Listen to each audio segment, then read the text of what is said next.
안녕하세요. 오늘도 사금의 시간 함께해서 감사합니다. 오늘 에스겔서 13장입니다. 맥락을 한번 짚어보도록 할까요? 에스겔이라는 목회자가 바벨론에 있는 유대인을 대상으로 목회를 한다고 생각하면 지금 가장 주안점을 두고 있는 내용이 무엇입니까? 거짓 희망으로부터 벗어나는 거죠. 이 사람들은 자기의 삶을 한순간에 빼앗기고 여기에 던져졌어요. 그러니까는 정서적 반응이 두 가지로 나타나죠. 하나는 내 인생은 망했구나 하고 체념하고 무기력하게 되는 것. 또 하나는 아니야, 모든 게 해결될 거야. 내가 억울한 일을 당했으니까 이 억울함을 하나님께 풀어줄 거야 라고 조급한 낙관론을 갖는 것. 이 두 가지가 사람들의 정서적 반응이었죠. 첫 번째도 문제이지만 두 번째도 문제였어요. 왜요? 두 번째는 가짜기 때문에. 실제 그런 일이 일어나지 않을 거기 때문에.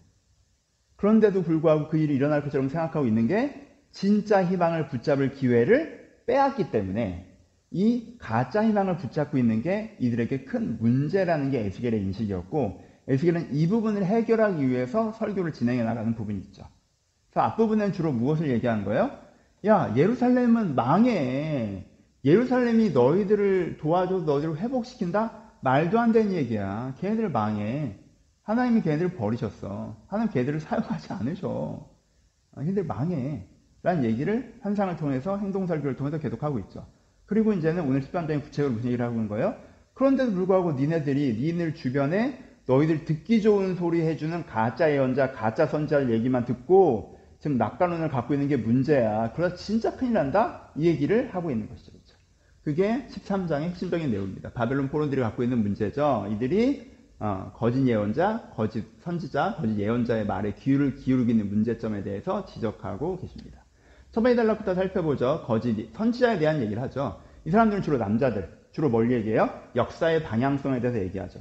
하나님께서 이 유다를 이렇게 하실 것입니다. 그래서 우리를 어떻게 하실 것입니다. 그래서 우리의 삶에 어떤 일이 생길 것입니다. 이런 역사의 방향성에 대해서 예언을 해요. 어떻게 예언하는 거예요? 하나님께서 나에게 말씀하셨다라는 그 영적 권위를 가지고 예언하는 거죠. 여러분, 그 사람들은 이 진짜 이 바벨론의 유대인들이 에스겔도 내가 환상을 보았다라고 말을 하고 있는 거고, 이 거짓 선지자도 내가 이것을 들었다라고 말을 하는 거죠. 구별하기 쉽지 않죠. 이 사람들도 에스겔처럼 내가 하나님의 말씀을 들었다라고 얘기하고 있어요. 근데 실상은 어때요? 자기 마음대로 예언하는 거죠. 자기 마음에 생각난 대로 예언하는 거예요. 그냥 이게 떠오르는 게 내 안에 떠오르는 생각이 마치 하나님께서 나에게 말씀해 주신 거냐, 자기 멋대로 하는 얘기예요. 뭐라고 얘기해요? 그러면 하나님께서는 평강이 안 주셨는데 평강이 있다라고 얘기해요. 평강하다. 조금만 기다려도 다 해결될 거야. 그치? 니네가 갑자기 억울하게 끌려왔잖아. 억울하지. 이거 부당하잖아. 하나님께서는 공의로우시잖아. 그러니까 억울함을 풀어주겠지. 이 불의함을 해결해 주겠지. 곧 돌아갈 거야. 하나님께서 예루살렘을 사용하셔서 이 바벨론이랑 이렇게 외교적으로 처리해서 너희들 다 돌아오도록 해줄 거야. 하나님께서 하시면 그게 또 한순간에 이루어져. 옛날에 아시리아 때 므낫세가 포로를 끌려갔다가 되돌아왔잖아. 그런 일들이 너에게도 있을 거야. 하고 하면서 좀만 기다려. 평강하다. 마음 편하게 생각해. 잠깐 여행 왔다고 생각해. 몇 년만 있어. 돌아갈 거야. 이렇게 얘기하고 있다는 거죠. 근데 실제는 평강이 없죠. 이들이 하는 행동이 그래서 무너진 다음에 페인트를 칠하는 것 같은, 무너진 다음에 회를 칠하는 것과 같은 짓이라고 하죠. 담이 무너질 담이에요. 그럼 거기에 뭐 해야 됩니까? 사람들이 가까이 못하게 경고, 무너질 담 이렇게 바리케이트를 쳐놓던가, 아니면 미리 무너뜨리던가. 그쵸? 그래서 담을 새로 쌓아야 될 거 아니에요. 그쵸? 근데 그걸 이쁘게 칠해놔. 멀쩡한 담처럼. 금을 다 가리고. 이렇게 회칠은 페인트보다 더 두껍기 때문에 그 금들도 다 안 보이잖아요. 그쵸? 이렇게 막 칠해놔. 그럼 어떻게 돼요? 이 담을 고칠 수 있는 기회를 잃어버리죠. 괜히 담이 나를 지켜줄 거라고 생각했다가 결국 담이 나를 못 지켜주는 상황을 맞이하게 되죠. 그냥 담 옆에 지나가다가 다칠 수도 있죠. 그쵸? 이건 정말 안 좋은 행동이죠. 정말 좋은 행동처럼 보이나? 왜요? 되게 추한 걸 아름답게 만들어주니까. 지금 내 오늘의 삶이 너무 별로인데, 아니야, 네 삶은 좋은 삶이야 라고 이렇게 이쁘게 포장을 해주니까 당장은 좋아 보이나 사실은 굉장히 잘못된 행동이죠. 왜요? 미래를 대비할 기회를 빼앗으니까. 미래를 대비할 기회를 진짜 희망을 붙잡을 기회를 빼앗으니까. 지금 내가 되돌아간다는 그 내가 원하는 소원은 버려야 되고, 못 돌아가는구나. 난 이제는 죽을 때까지 바벨론에서 사는구나. 라고 이 현실을 받아들여야 돼요. 그럼 여기서 사는 건 비참하고 의미 없는 삶인가? 그럼 난 무기력하게 그냥 죽은 것처럼 살면 되는 건 아니, 여기서부터 하나님께서 새로운 일을 시작하실 거라는 이미 에스겔에게 했던 참소망이 있잖아요. 하나님께서 새 영을 너희가 주시고 너희 마음을 부드럽게 하시고 너희가 한 마음 되게 할 거고 이 안에 하나님 나라를 구현하실 거고 그래서 너희를 통해 너희가 이 삶에서의 하나님이 하신 아름다운 복과다. 그 진짜 소망을 들어야 되잖아. 근데 그 기회를 다 잃어버리죠. 왜? 돌아갈 거라고 생각하고 있으니까. 페인트를 칠해놨으니까. 그래서 이 사람들이 하는 게 너무 안 좋은 행동이다라고 지적하는 거죠. 그래서 담은 무너질 거고 칠한 자도 망할 거고 그들을 진짜 멸망시킬 것이라고 얘기하죠. 이 호적에서 파버리겠다라고 얘기해요. 그러니까 배제하겠다. 유다에 다시는 들어오지 못하겠다. 지옥으로 던져버리겠다. 되게 강한 표현이죠. 우리는 호적으로 판단하는 게 별로 강한 표현이 아니지만 진짜 얘들은 구원에서 배제된다. 엄청나게 분노하시는 것들을 표현합니다. 왜요? 여러분 하나님이요. 유대인들이 고생받는 거 싫으세요. 근데도 이 고생을 하게 해서라도 변화의 계기를 만들어내고 싶어 하셨다는 거예요. 근데 그걸 쏙 가져가 버리는 게 이 사람들이 하는 짓이거든. 그러니까 너무너무 싫어하시죠. 두 번째, 거짓 예언자에 대한 얘기를 합니다. 이거 여자분들이 주로 이 사역을 하셨어요. 그렇죠? 그래서 이제 여자라고 표현을 하는데 거짓 선지자라고 표현한 이들은 남자분들이 주로 하셨는데 역사의 큰 흐름에 대해서 얘기했다면 거짓 예언자로 표현된 이 사람들은 개인사의 미래에 대해서 해주는 거죠. 그래서 누가 이렇게 오면 저 선지자님 저 기도 좀 해주세요 라고 하면 이렇게 기도해주고 앞으로 어떻게 되실 거예요? 하나님께서 어떻게 하실 거예요? 이렇게 하나님의 말씀으로 응답을 전하는 거 이 사람들도 이게 무슨 다른 이런 점 보는 게 아니에요. 하나님의 말씀으로 기도받고 이렇게 되실 거예요 저렇게 되실 거예요 라고 개인의 미래에 대해서 예언해 주는 게 거짓 예언자 여자 사역자들이 주로 했다. 그럼 그 사람들은 다 그분들을 하나님의 성령 받은 예언자 예언 기도하시는 분 이렇게 생각한 거예요. 거짓 예언자라는 게 무당을 얘기하는 게 아니라 예언 기도하시는 분 이렇게 생각을 했어요. 여자분들이죠. 근데 하나님의 말씀으로 예언해 주는 줄 알았더니 뭐 하는 거예요? 사실은 자기 마음대로 예언한 거였어요. 자기 마음대로 예언한 거였어요. 그러니까 진짜 이게 얼마나 심각한 문제를 야기해요. 죽는 사람에게 산다고 하고 산 사람에게 죽는다고 해요. 왜? 자기 마음대로 얘기하는 거니까.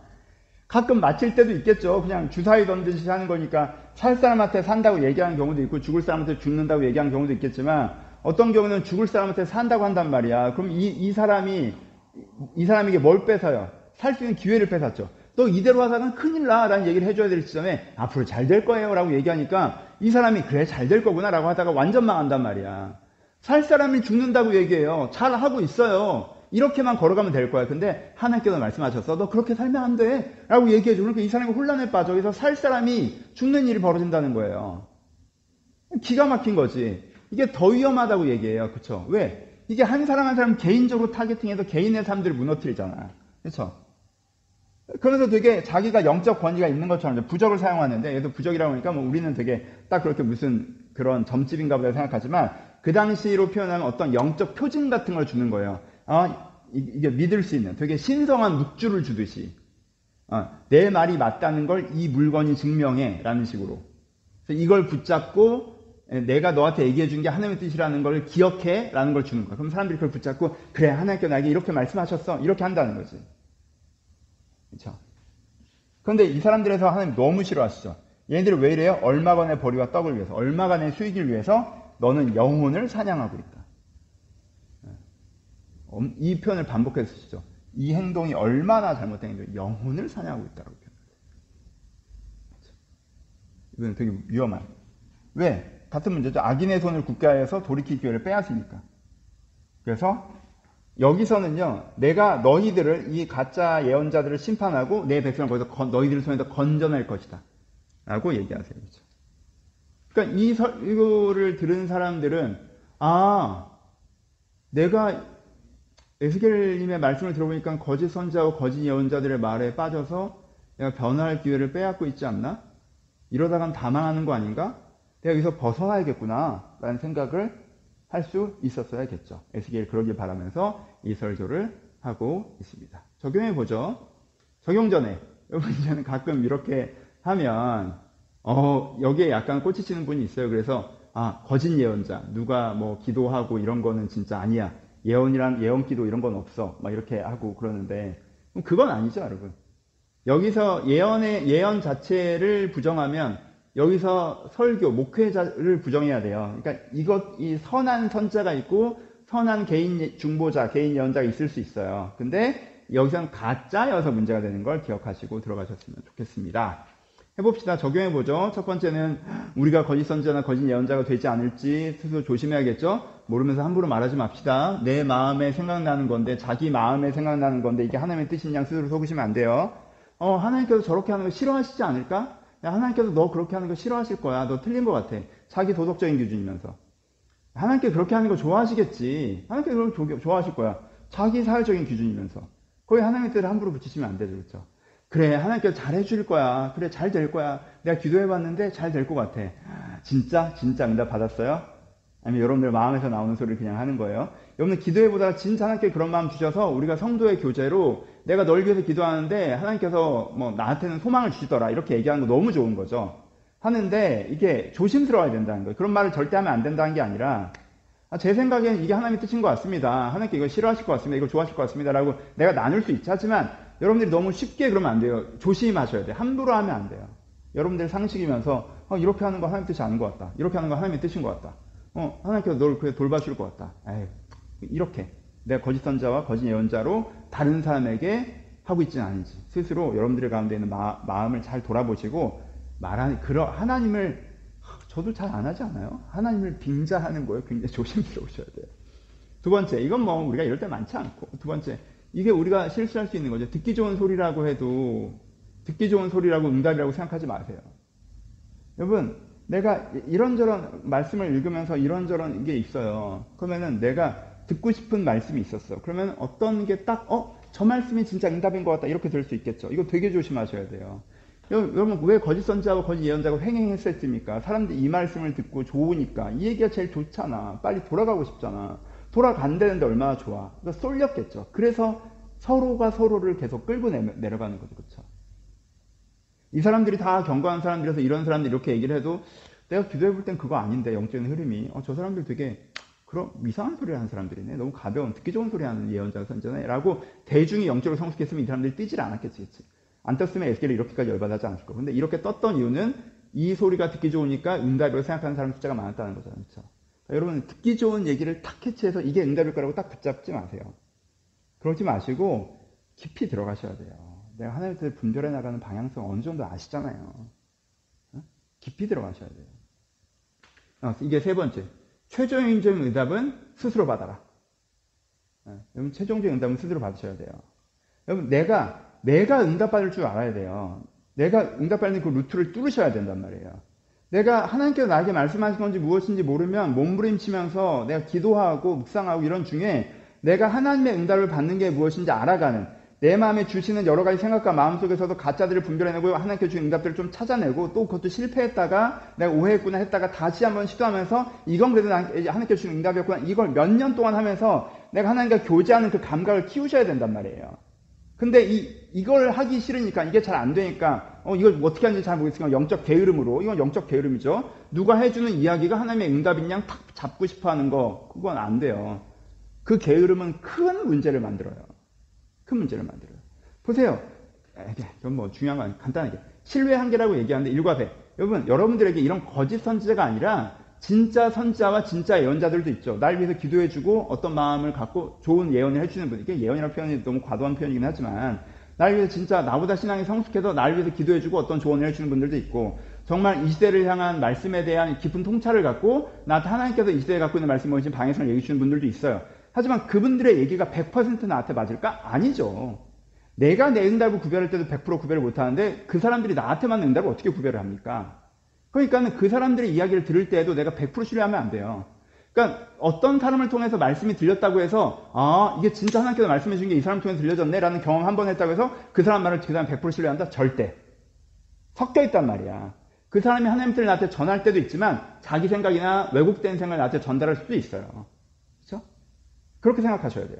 그러니까 필터링을 하셔야 되는데 무조건 내가 필터링해야 돼요. 최종적인 응답은 스스로 받고 스스로 그것들을 뚫어내셔야 돼요. 그래서 이제 뭐 이것까지 한 번 더 제일 얘기하고 싶은 건 그러니까는 하나님께서 나에게 뭐라고 말씀하시는지 내가 응답을 받아갈 수 있어야 돼요. 이 부분에 대해서 깊은 영적인 성실을 가지세요. 할 수 있어요, 여러분. 과정이 혼란하고 복잡하지 감이 안 잡히고 여러분 사소한 공부를 하고 운동을 하고 일을 해도요. 아, 내가 이제는 뭐가 어떻게 돌아가는지 알았어요. 여러분 회사에서 한 3년은 해야 아, 내가 이거 어떻게 돌아가는지 알겠다고 감이 잡히잖아요. 그렇죠? 운동을 해도 그렇고 하물며 신앙생활이야. 여러분들이 깊게 매일처럼 고민하면서 기도하고 할 때 몇 년 하시면 이게 딱 잡히는 거지. 그게 뭐 어떤 특별한 영적 체험 하나 하고 뭐 한 일주일 해보고 난 응답 그렇게는 안 돼요. 그렇게 되는 게 아니지. 내가 완전 둔해졌던 감각을 뚫어내는 건데 영적인 감각을.